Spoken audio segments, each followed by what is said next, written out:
ASMR, les amis, pour vous dire que j'ai réussi le capège. Ça y est.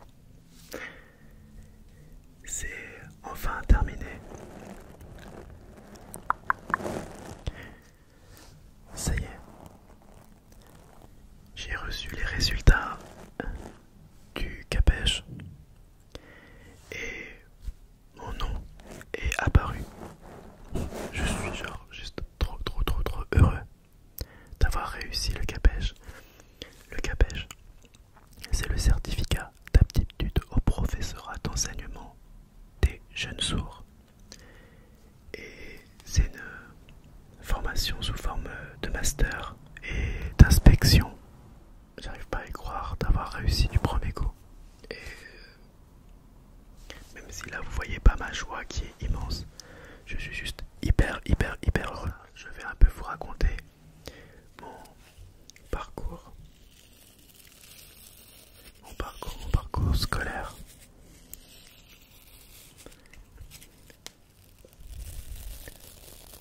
Jusqu'à aujourd'hui. Avec quelques triggers. Donc, voilà. Tout d'abord, j'ai un bac techno, STG. À l'époque, on disait STG, maintenant je crois que c'est STMG. Option mercatique.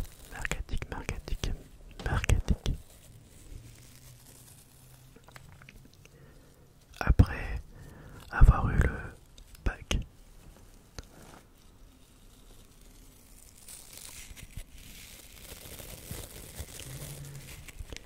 je suis parti à la fac.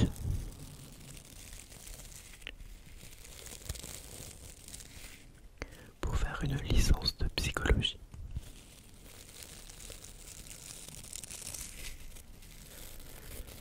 Je vous avoue que j'avais très peur, puisque je venais d'un bac STG, et dans la promo on était plus de 600. Plusieurs venaient d'un bac scientifique ou littéraire, ou économie et sociale. Je me suis demandé si j'avais le niveau et j'ai travaillé.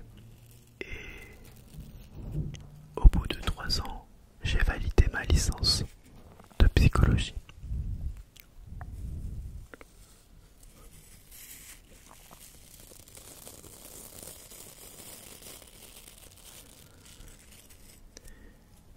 Ici, j'ai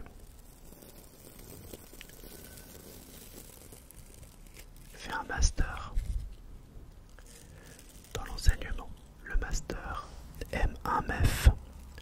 Master M1MEF, premier degré, c'est-à-dire pour devenir professeur des écoles.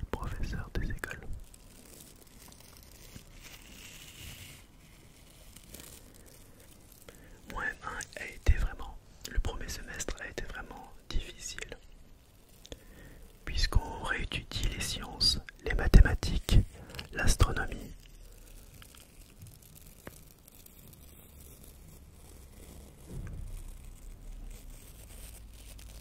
La technologie, et ce sont des choses que j'avais pratiquement oubliées, puisque on ne pratique plus depuis la fin du lycée. En faisant des stages, je ne voulais plus devenir professeur des écoles dans l'éducation nationale. Mais l'enseignement, c'est quelque chose qui me plaisait toujours. Du coup, j'avais passé le CRPE. C'est le concours pour devenir professeur des écoles. J'avais eu une très bonne note en français et une note catastrophique en mathématiques.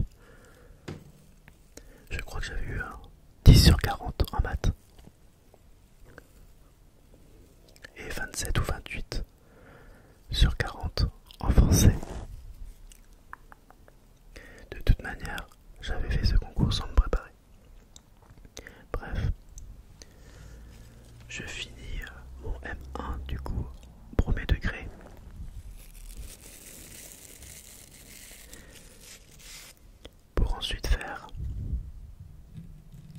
un master 2 d'ingénierie pédagogique M2MEF, parcours ingénierie pédagogique. Regardez comme il est mignon. J'ai validé mon master avec la mention bien. J'ai frôlé la mention très bien puisque j'avais 15,77 à l'année. À ce moment-là, vous vous dites waouh, mémoire finie, stage fini, on en a enfin terminé avec les études supérieures et je peux enfin trouver un job. Donc je finis mes études avec le statut d'ingénieur pédagogique. J'ai envoyé plusieurs CV à plusieurs entreprises. Très rapidement, elles étaient intéressées par mon CV et j'ai été contacté. J'ai passé, je crois, en tout 3 entretiens. Et les 3 entretiens m'ont dit qu'ils étaient intéressés.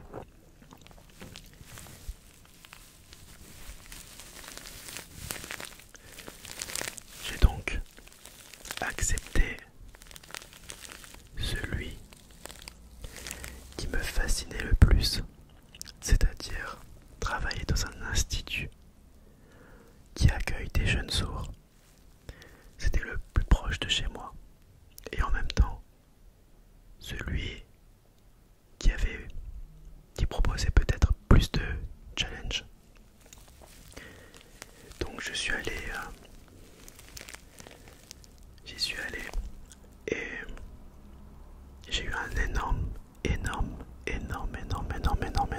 coup de cœur dès le premier cours que j'ai fait avec les élèves.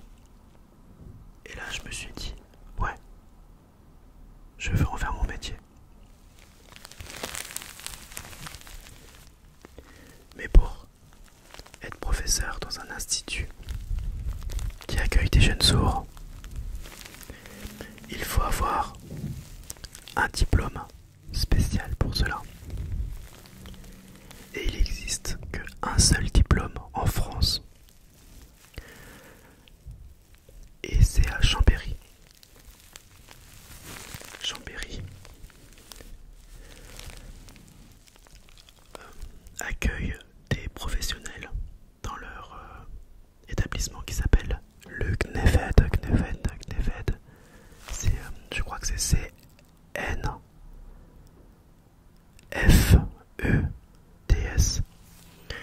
à Chambéry. Et ici on regroupe les professionnels qui souhaitent faire ce concours.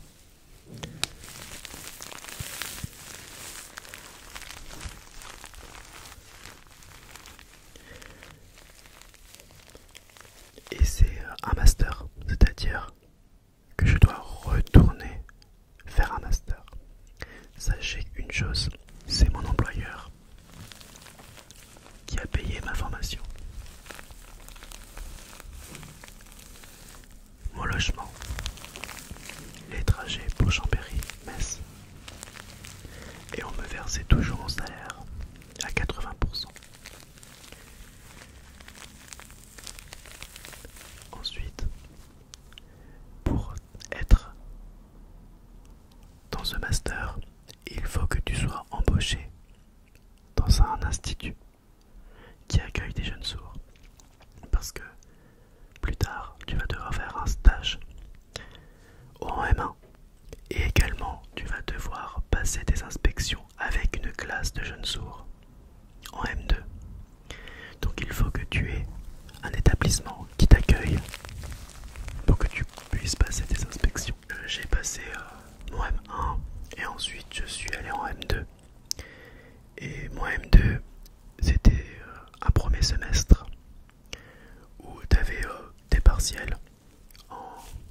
Par exemple, on avait phonétique articulatoire.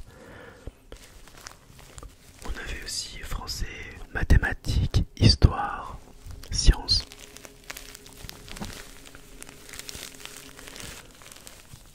On avait des matières spécifiques spécifiques à la surdité, c'est-à-dire les adolescents sourds. Donc on était dans des cours de psychologie. Le deuxième semestre, tu retournes travailler.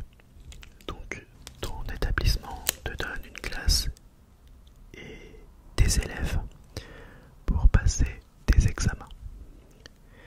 Alors, en M2, tu vas devoir faire un mémoire où tu vas devoir mettre en place ta problématique, des hypothèses au sein de ta classe.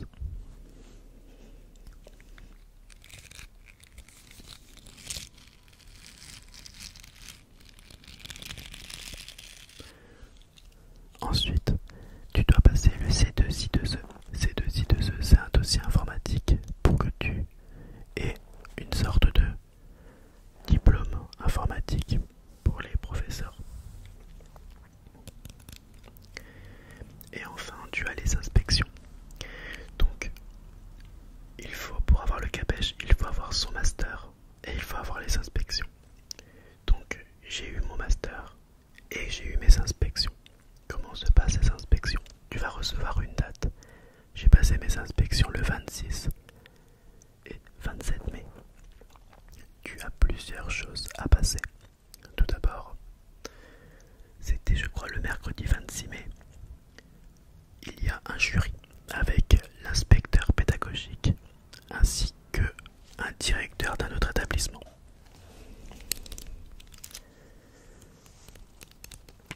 Mes matières sont le français et l'histoire-géographie.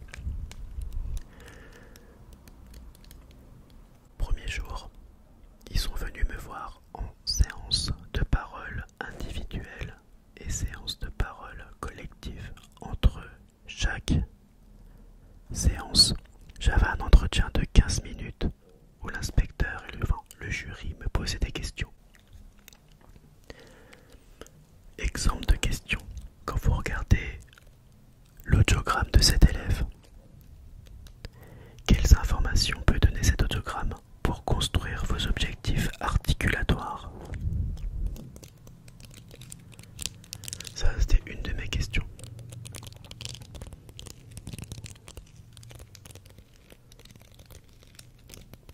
Qu'est-ce qu'une séance de parole? Un élève sourd aura droit à 1 à 2 séances de parole par semaine avec un professionnel CAPES. C'est ici que l'élève va devoir s'exprimer dans des situations de la vie quotidienne grâce à une situation de communication.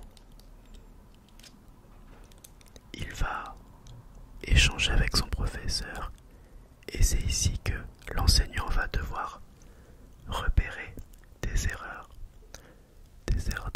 articulatoires par exemple, puisque l'élève aura plusieurs objectifs dans une séance.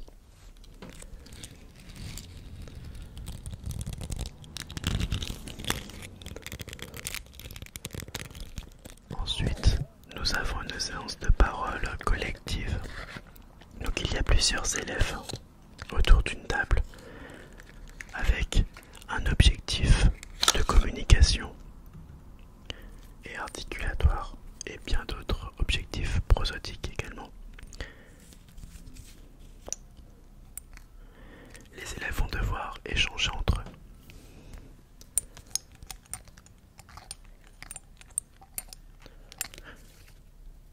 Ils pourront se corriger. Et le professeur est là pour guider et corriger, ainsi que mener la séance.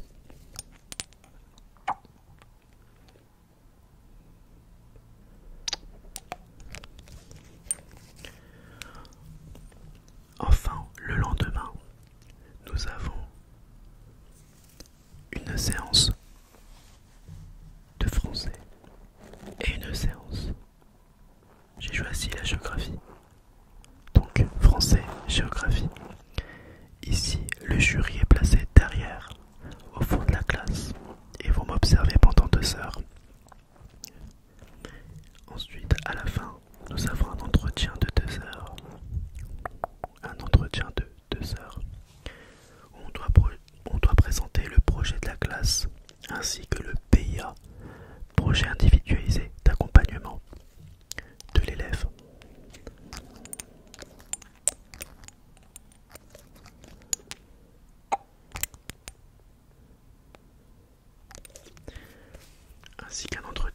séance, sur les 2 séances, avec des questions évidemment.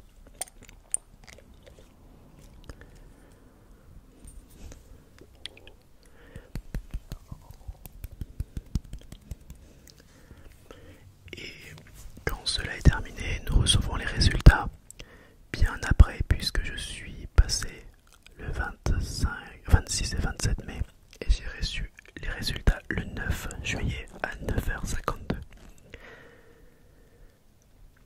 Et là, c'est une énorme joie. J'ai crié, j'ai appelé mes parents, j'étais sur mon petit nuage. C'est incroyable la sensation que ça m'a fait. Il y a une sorte d'accomplissement de soi. Je suis quelqu'un de nature assez pessimiste, j'ai envie de dire. Où je doute de moi, je me remets toujours en question. Et je t'avoue que de dire que un jury t'a observé pendant 2 jours et conclut que tu es un professeur capège, tu te dis waouh, si eux le pensent, c'est que je le suis vraiment. Donc voilà, je suis vraiment très heureux, très heureux.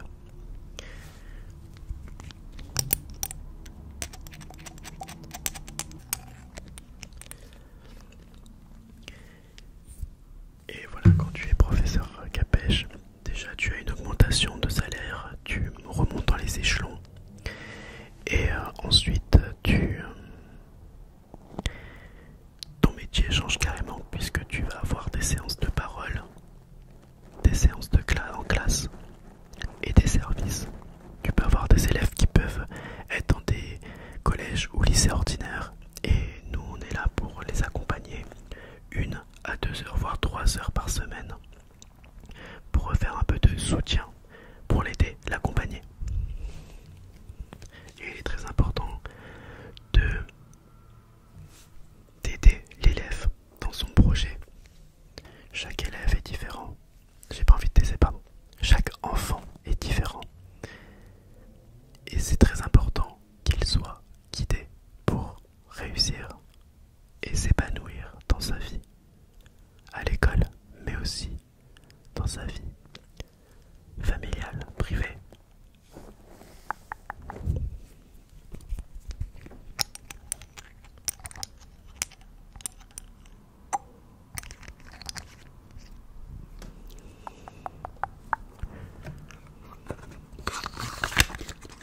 Donc voici pour mon cursus scolaire. Cursus scolaire.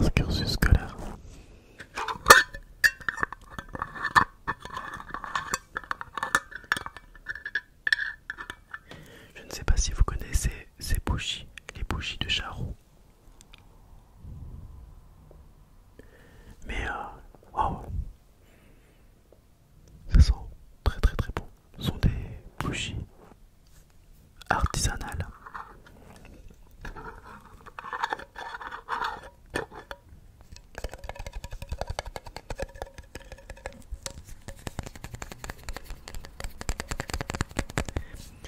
Est-ce que vous êtes intéressé par ce master d'enseignement et surdité?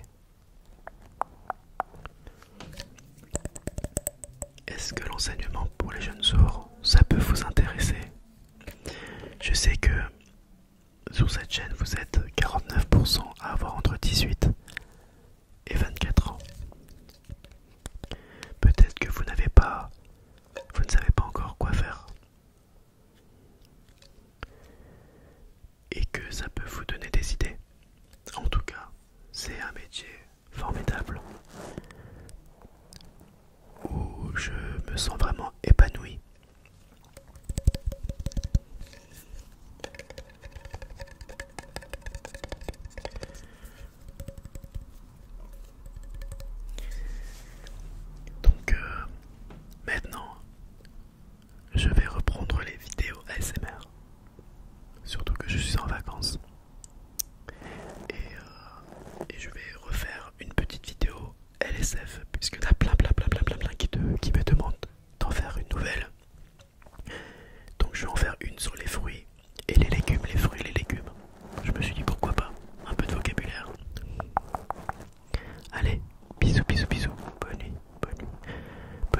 Merci de m'avoir écouté.